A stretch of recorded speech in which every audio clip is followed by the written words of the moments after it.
Why is anything I talk about important? Why does it matter? Because it's real life stuff that helps you. I talk about journaling. I talk about meditation. I talk about random expression. I talk about having boundaries. I talk about a lot of things. But why does it matter? Well, because all the things I talk about help you to deal with tough situations in real life. Here is a real life story that just happened to me a couple days ago that I'm going to explain to you why all this shit I talk about, why all the stuff I talk about actually matters and makes a difference. If you don't know me, my name is Kirsten with Watersedgetarot, and we're going to talk about why all the stuff that I or any other coach out there talks about. So let's start with the fact that I had been working a part-time job for a little bit just to help with it, make ends meet. Need a little extra cash, just get a part-time job. I was working at a local deli. Well, yeah, I was actually. I quit. So what happened? Well, when me and my colleague walked in, we walked in to start our shift, and my boss, the first thing she does, she doesn't say hi, she doesn't say hello, she just starts screaming at my colleague over chicken.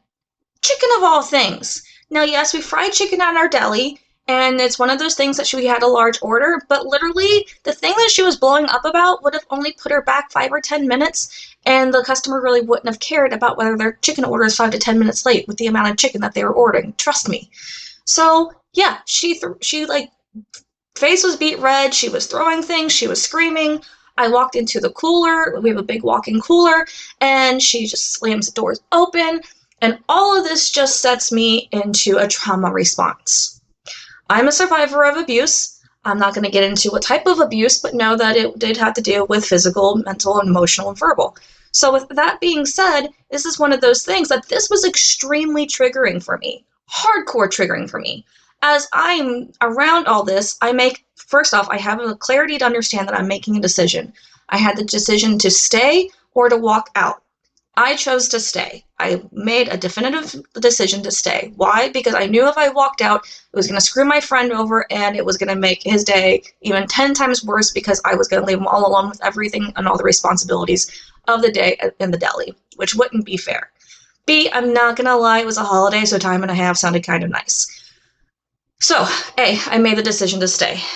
B, I also knew I wasn't going to be there to experience that ever again because I have a very hard boundary that says I will never, under any circumstances, put myself in a place where I will experience abuse again. I did not know that was something that was going to happen in the deli. Now that I know it's something that happened in the deli, I am never returning back to that place of work, and I'm not returning to go back there again. So I made those two decisions in that moment.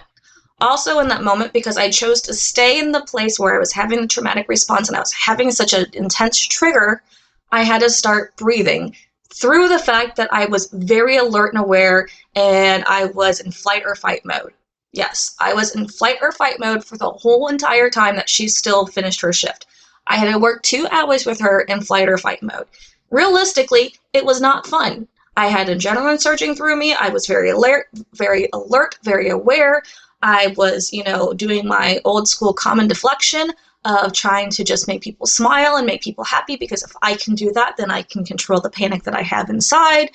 And was it necessarily the best decision for me at the moment? No, but I still believe I made the right decision overall for my friend and the common goal of the deli at that moment.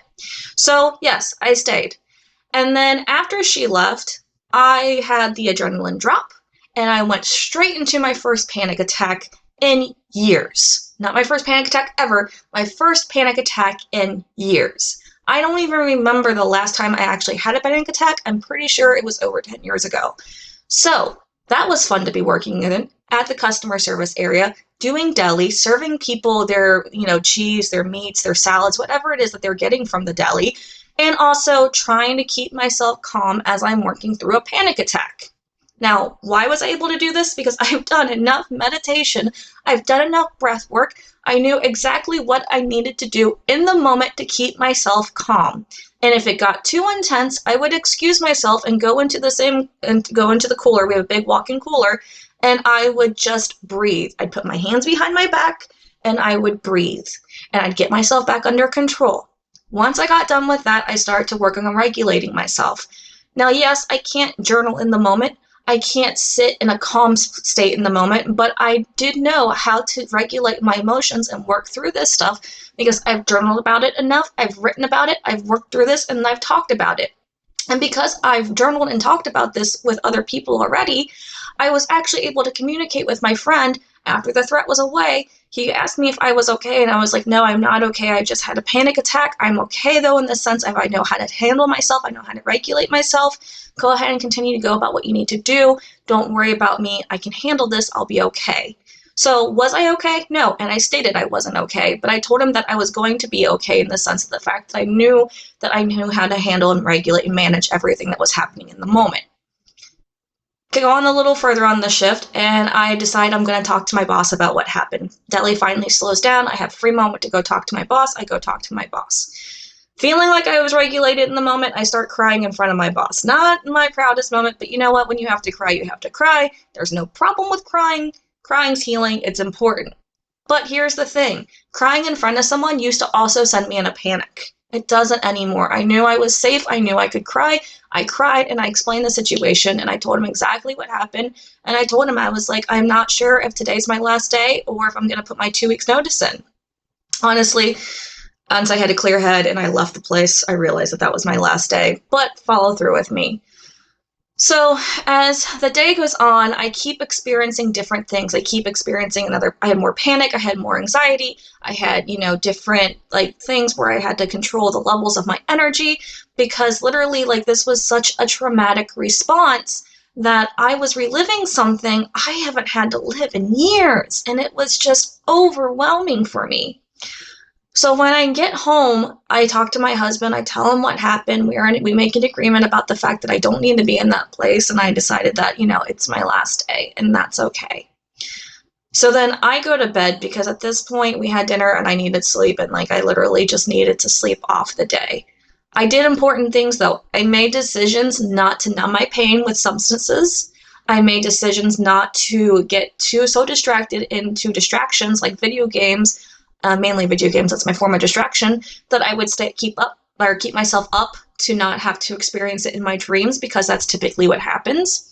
And I will say, when I actually went to bed, I actually, for the first time ever, didn't experience any type of dream state of me having memories in that space. And it felt good to know that I didn't shut down, I didn't numb, I didn't go to substances. I honestly allowed myself to work through it, and it even was reflected in my sleep. I woke up the next morning, I called my boss, I told him, you know what, I'm done. Yesterday was my last day. I apologize. My mental state, my mental health, and the sanity of my life and everything I've worked to get to and achieve to where I'm at is not worth whatever I'm making here. I apologize. I understand that might be considered out of character for this individual, but I'm not coming back. And it was final. Well, then my boss decides to message me, and I tell her, I'm like, I apologize, but, and I verbally, in a very well communicated text, tell her exactly how I felt in a beautiful way where I'm not being accusatory. I'm also holding her accountable, and I wasn't apologizing. I did not once apologize to her in that message. I said I was not coming into work. I said I am going to defend myself and keep myself safe, and it's not an experience I ever want to go through again if that type of behavior is tolerated in the deli. So let that be known. I didn't apologize in that message. I didn't say sorry to her whatsoever because I knew I had nothing to be sorry about because I'm putting myself first, and that's what matters. So I'm on the next day. I called my boss, I called my store manager. I messaged my boss after she texted me, and when I messaged my boss, it literally felt like I was confronting my original abuser, and it was overwhelming and it was scary. So what did I do? I allowed myself to cry. I got into random expression and I started to journal. And it was a beautiful thing to do, to just release, to tell myself I was safe. I heard my affirmations in my head that reminded me of everything I already knew and that my body was still trying to regulate. But one thing that was still working against me is because of my panic attacks, I really struggled to breathe. I was really struggling to get real deep breaths in. I wasn't able to breathe through my diaphragm as well. So, you know what? I actually decided I'm going to reach out to my friend for help. So I reached out to my friend Chantelle for help, who does spinal flow. She's also a Reiki master. And she said, I have a free appointment at 4 o'clock. You're more than welcome to come down. And I said, thank you. So while she did the spinal flow, and while there was a little bit of Reiki in it because she can't really turn it off, but the important thing is I released even more. I had 2 specific memories that I processed, emotions that I realized were blocks that had been holding me back for a little while that I didn't even know were there. So what the important thing is here is I did everything I know to do. I did all my coping mechanisms. I did my journaling. I did my expression. And because of that, I didn't respond the way I would have responded even 3 years ago, which would have been to shut down and be numb for a week, to sleep through it and to pretend like it didn't happen. If this would have been 5 years ago, oh, snap, I would still just be working there and telling myself it's okay because it wasn't directed at me, which still does not make that okay, but that would have been my rationale because I didn't have good boundaries then. My point is, all the work that I've been doing, everything that I talk about, everything that I do makes a difference. It all matters. Also, if you want to know more about spinal flow and what it is, or Reiki, I'm going to put Chantelle down in my description. She has a business called Do Re Mi Holistic Wellness. Really great to go get stuff done, to learn from, and spinal flow is amazing. Sorry, I wanted to give her a little shout out because she's an amazing person. But back to what I was saying, I've done all these things to get myself to a place where it literally took me 2 full days to recover from something that was such a major trigger that I know I've not had the chance to process anything that big. I haven't been around anything that big.